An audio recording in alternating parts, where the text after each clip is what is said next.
लोकसभा चुनाव के बीच AIMIM chief Asaduddin Owaisi का विवादित बयान सामने आया है। उन्होंने न्यूज एजेंसी ANI से बातचीत में आज के भारत की तुलना तानाशाह हिटलर के युग से की है। इतना ही नहीं, ANI को दिए इंटरव्यू में उन्होंने भारत में मुसलमानों की स्थिति को हिटलर के युग के समय जर्मनी में यहूदियों जैसा बताया है। असदुद्दीन ओवैसी के इस बयान पर बीजेपी ने बड़ा पलटवार किया है। बीजेपी ने ओवैसी पर धर्म के नाम पर राजनीति करने का आरोप लगाया है।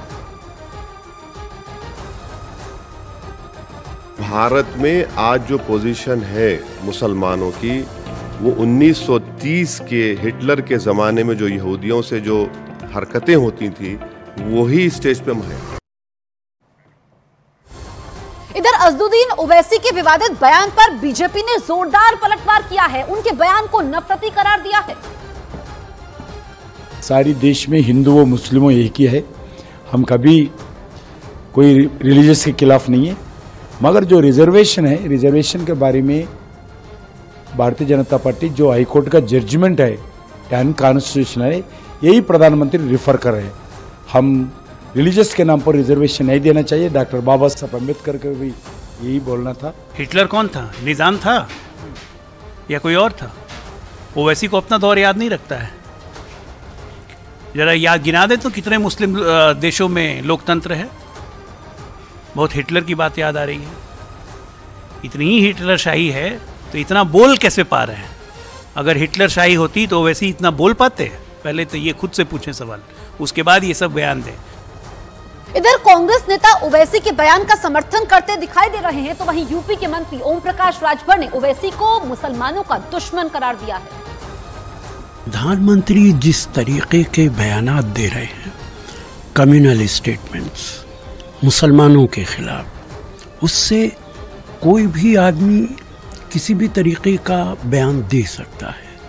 मुझे महसूस होता है कि प्रधानमंत्री ने ये तय कर लिया है कि वो अपनी इस देश में कम्युनल इमेज बनाना चाहते हैं। शायद उन्हें लगता है कि उनकी कम्युनल इमेज से ही उनको फ़ायदा पहुंचेगा। हालांकि पूरी दुनिया के अंदर दुनिया के लीडर्स, दुनिया के अखबारात उनके खिलाफ लिख रहे हैं। हद ये है कि अमेरिका के प्रेसिडेंट बाइडेन तक ने क्रिटिसाइज किया है। विपक्ष का कहना जो है वो एक तरह से उनकी हताशा और निराशा है।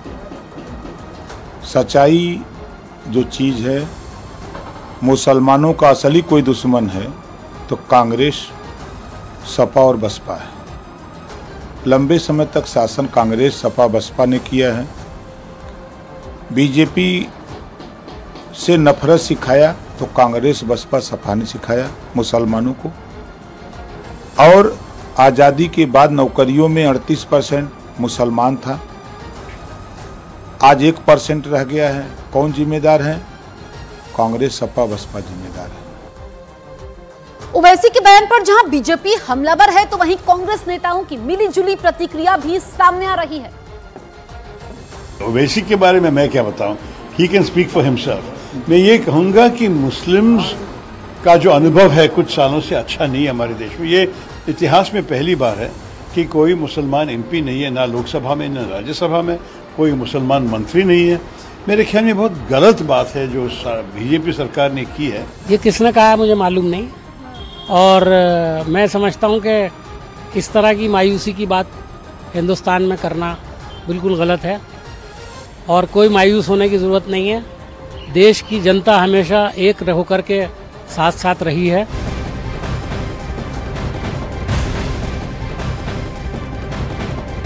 तेलंगाना के रोहित वेमुला खुदकुशी केस में पुलिस की क्लोजर रिपोर्ट के बाद तेलंगाना के DGP का बयान सामने आया है, जिसमें उन्होंने दावा किया कि इस मामले में आगे और जांच होगी, जिसके लिए कोर्ट में एक नई याचिका लगाई जाएगी और कोर्ट से इजाजत मिलने के बाद जांच को आगे बढ़ाया जाएगा। तो तेलंगाना के DGP कह रहे हैं कि मामले की जांच को आगे बढ़ाएंगे। आपको बताएं कि रोहित वेमुला खुदकुशी केस में तेलंगाना पुलिस ने क्लोजर रिपोर्ट दाखिल की है और एक बड़ा पर्दाफाश हुआ है कि रोहित दलित नहीं था। अब DGP कह रहे हैं कि कोर्ट से आगे की जांच की इजाजत लेंगे, इसको लेकर के याचिका दाखिल करेंगे और फिर जांच आगे बढ़ेगी।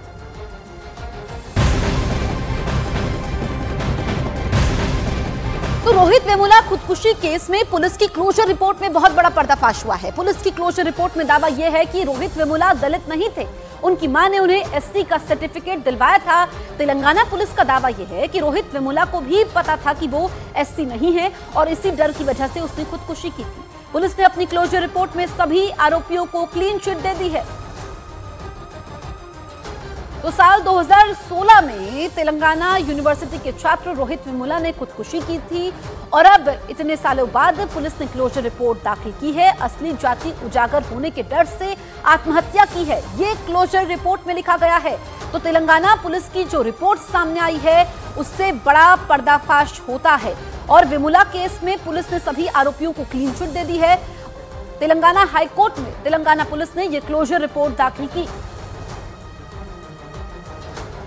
तो रोहित वेमुला सुसाइड केस में पुलिस की क्लोजर रिपोर्ट दाखिल होने के बाद अमित मालवीय का बयान सामने आया है। अमित मालवीय ने ट्विटर पर पोस्ट किया, उन्होंने लिखा कि रिपोर्ट में कहा गया है कि रोहित दलित नहीं था और सत्य की ही जीत होती है। ये अमित मालवीय ने ट्वीट किया है। रोहित वेमुला मामले में अमित मालवीय का बयान सामने आया है।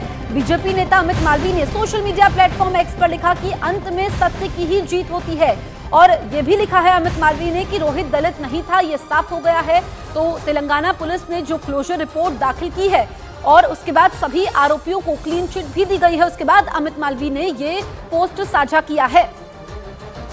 तो रोहित वेमुला खुदकुशी केस में पुलिस की क्लोजर रिपोर्ट सामने आने के बाद हैदराबाद में जमकर विरोध हुआ। एनएसयूआई से जुड़े कार्यकर्ताओं ने हैदराबाद यूनिवर्सिटी के सामने विरोध किया, तेलंगाना पुलिस की कार्रवाई पर सवाल खड़े किए। दो तस्वीरें आप देखिए, अभी भी विरोध हो रहा है। हैदराबाद में छात्रों ने विरोध प्रदर्शन किया पुलिस की क्लोजर रिपोर्ट आने के बाद भी, और पहले भी हमने देखा था कि विरोध प्रदर्शन हुए थे, लेकिन एनएसयूआई से जुड़े कार्यकर्ता एक बार फिर सड़कों पर उतरे और हैदराबाद यूनिवर्सिटी के सामने विरोध किया, तेलंगाना पुलिस की कार्रवाई पर सवाल खड़े किए। रोहित ये शेड्यूल का स्टूडेंट है या नहीं है, उस बात में बहुत डिटेल से पुलिस ने जानकारी इकट्ठा की, पर इतने सारे उसमें मतलब फ्रॉडलेंट डेटा है। जैसे कि पुलिस कह रही है कि वहाँ पे सुशील कुमार को मारा गया था और उसके वजह से वो हॉस्पिटल में एडमिट हुआ, पर उस हॉस्पिटल में जहाँ पे वो एडमिट हुआ था उस हॉस्पिटल का रिपोर्ट है जो क्लियरली बोलता है कि सुशील कुमार यहाँ पे किसी इंजरीज के वजह से दाखिल ना होते हुए अपेंडिक्स के ऑपरेशन के लिए दाखिल हुआ था।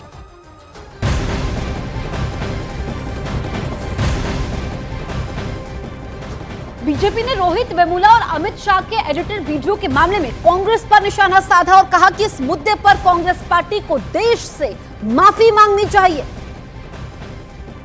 तो रोहित वेमुला मामले में कांग्रेस पर बीजेपी ने हमला बोला है। रोहित वेमुला मामले के साथ साथ जो अमित शाह का एडिटेड वीडियो था उस मामले पर भी बीजेपी ने कांग्रेस को घेरा है और यह कहा है कि कांग्रेस को देश से माफी मांगनी चाहिए।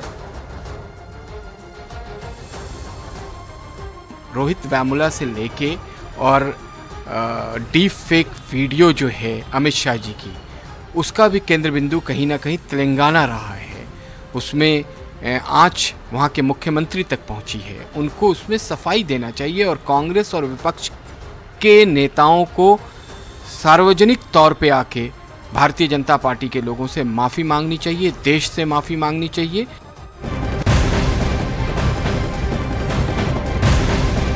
बीजेपी नेता अजय आलोक ने रोहित वेमुला की खुदकुशी मामले में कांग्रेस पर कई सवाल खड़े किए। उन्होंने कांग्रेस पर एक छात्र की मौत पर राजनीति करने और 1.5 महीने तक संसद की कार्यवाही को बाधित करने का आरोप लगाया।